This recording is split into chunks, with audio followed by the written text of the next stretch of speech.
things about it that bothered me. One is it left the impression that the majority of horses that go to slaughter are thoroughbreds. That's not the case. It's generally actually a relatively small percentage. It's still too many, and it kind of doesn't matter whether it's a quarter horse or a thoroughbred or another. Mm-hmm. Nonetheless, if you're doing a segment about thoroughbred racing, I think it's important to point out what percentage of horses being slaughtered are thoroughbreds. The second thing, it never mentioned that in the 10 years since the slaughterhouses closed, there have been literally hundreds of organizations that have sprung up that are registered 501c3 nonprofits. They are accredited by a national organization for their financials and the way they treat the animals. And what they do is they take thoroughbreds from off the track and they retrain them, and then they adopt them out to new homes so they can have a second career. Thoroughbreds go on to be police horses. They go on to be polo ponies. They're show horses. They're riding horses. They can do lots of other things. And there's been tremendous progress made, but that was never mentioned. Nor was it mentioned that in the last 6 to 8 years, a number of states, New York probably chief among them, have put in a lot of precautionary measures to try to increase horse and jockey safety. And I think if you're going to write about all the bad stuff, you have a responsibility to also note changes that have been made to address the very problems you're talking about.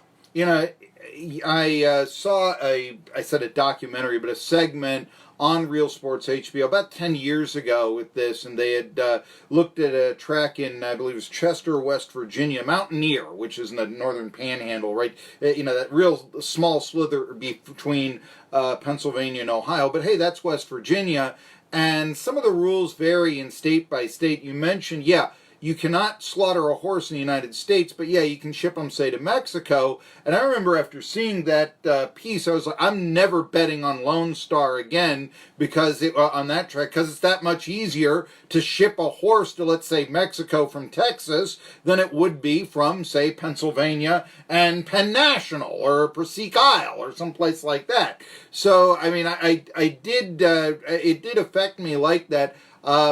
The story I know of Ferdinand, who was the 86 Kentucky Derby champ, who I believe went overseas and was slaughtered, and that just destroyed me. I was like, my goodness, I'll buy Ferdinand. I'll make $1 million just by putting him out here in East Tennessee with a sign up, get your picture taken with the Kentucky Derby winner, $20, and I'll make a mint and all that. I couldn't believe that happened. But you mentioned, I did want to ask, how prevalent? I mean, is this with the American slaughterhouses no longer slaughtering horses? How much has this gone down in recent years in the thoroughbred industry, horse slaughter? I don't have those numbers at my disposal for a couple of reasons. One is it's kind of hard to track them down. The U.S. Department of Agriculture doesn't necessarily keep statistics by breed of which horses are going to slaughter. It is thought to be by some people, and I'm being really cautious here because I don't want to say this as if I'm presenting a fact, that about 20,000 horses a year, thoroughbreds, are sent to slaughter, which is an unconscionably high number. It's not okay. I mean, and that it does, and you when I would get the racing I would always, you'd see those horses sort of finishing 5th and 6th, and you just wondered, and you just wanted to say, isn't there a farm out there somewhere? That sort of thing. I mean, there are a couple of things about it. One, it costs a lot of money, of course, off the racetrack when it's not going to make any money anymore. But there's a national organization called the Thoroughbred Aftercare Association, and they collect mandatory fees from owners and trainers and breeders and sales companies and stallion farms and jockeys and racetracks, and all of that money goes into a fund that is used to disperse money to these accredited organizations. And the other thing is that there has been in Congress a bill called the SAFE Act, which would outlaw the transportation of horses for slaughter, and it doesn't get passed. I mean, we can literally lay this at the feet of our legislators who don't passed. Because if that passes, yes, it's going to create some other problems. Like, what do we do with all those horses? Yeah. Who's going to pay for them? But that is a far, far more important problem to solve if we know that the horses can't leave this country for that reason. Now, Teresa Genaro, I know you up there in New York. You. This may be a bit beyond you to sort of try to envision this, but I just want you to know where our radio studio is here in Irwin, Tennessee, right off exit 40 on Interstate I-26 here in East Tennessee. And you can see the studio. It's been here since 1966 from the interstate, but it is nestled in a horse pasture. And although the station property, we don't own the horse pasture, the station is literally all around a fenced-in horse pasture with 3 horses, running around and all that. That is one of the appeals of this station. So, I mean, we care about this stuff and the safety of horses around it. Trust me there, Teresa Genaro, not only of Brooklyn Backstretch, but the Blood Horse and really Forbes.com. Like I said, moving on up in the world. Okay, let's talk about the race here. I know that people, they say, there's not enough interest if it's not for the Triple Crown. I've always said, well, you get better odds this way. I mean, there's not that, favorite running 3 to 5. You can make some money now. And I guess it seems like it's a 2-horse race, although they're both starting from the outside. Tacticus at 9 to 5, War of Will, the Preakness winner, at 2 to 1. Those are the last odds that I saw. But why is Tacticus ahead of War of Will as the favorite of this race? I'm actually writing a story for the Blood Horse about the person who makes the morning line for Belmont. His name is David Aragona. And I spoke with him this morning about that very question. And I think it's important to remember that the morning line does not reflect who the morning line maker thinks is going to win the race. Sure. What the morning line should reflect is how the public is going to bet the race. So earlier this week, when David Aragona was reading what people were saying on social media, looking at what handicappers were saying, given the fact that Tacitus is based in New York, so he's a familiar name, and so is his trainer, Belmont, given the fact that he did skip the Preakness, so he's coming in here with some rest, unlike War of Will, who he will have run in all 3 Triple Crown races. David said that he feels pretty confident that all of those factors mean that Tacitus will be the horse that will be sent to the post as the post-time favorite. It's important to note that I know a lot of times people look at football point spreads and they start to, how can this be the case? And they don't necessarily understand that, home team gets 3 points on a point spread, or, the Dallas Cowboys, popular team, it's more likely that people will bet on them if they're playing, say, the Jacksonville Jaguars, which is not necessarily, so it's not, the Cowboys ought to beat the Jaguars by 10 points or so. Well, maybe not. You're saying that's more the case. Can you tell us a little bit about how the morning line then is set in horse racing? I gave you a little something there with football point spreads. How would it come about that, you're trying to obviously even up the betting when you're making this line? How could you what are some of those equivalencies of, let's say, home team gets a field goal in the point spread that horse racing does that might make Tacticus ahead of War of Will? I don't think there are any automatics like that. Okay. I don't think there's anything that you sort of start by saying, okay, these horses have all won at Belmont, so I'm going to push them a little bit further in terms of favoritism. In this case, David Aragona, I'm not going to speak for any other lines makers, but they look at the way the horses have run in the past, they look at how fast they've been, they look at the information that other handicappers are going to look at, and they try to come up with something. And I believe it's a morning line is supposed to add up to something like no more than 120. Don't quote me on that, but I think that's about it, because you can't have 7 horses at 30 to 1, that just doesn't work mathematically. But they really keep in mind what's the public perception of the horses that are running these races and where's the money going to go. And I don't think there are any kind of bottom line automatics. Let me ask you, Teresa Genaro, now of Forbes.com and Blood Horse, as well as BrooklynBackstretch.com, where you can follow her on Twitter or communicate with her there. There's been that snarky comment, boy, if maximum security wasn't disqualified, we might have a Triple Crown winner this year. What do you say to those critics? There's no room for ifs in horse racing. It happens.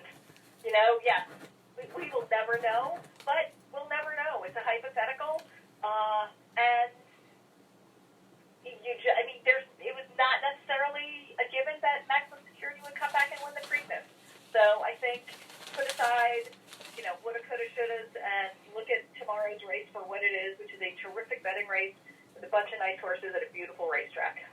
We're talking to Teresa Genaro of Brooklyn Backstretch. That's her on Twitter. Sometimes you'll see her stuff on there as well. But really, she handicaps the race for Forbes.com as well as Blood Horse, more traditional. I mean, hey, Forbes.com, that's something I'd love to freelance to myself. I want to ask you, this track, obviously it's the longest of the 3 Triple Crown races.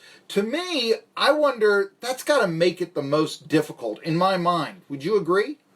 Yeah. The horses are going to be running at a mile and a half.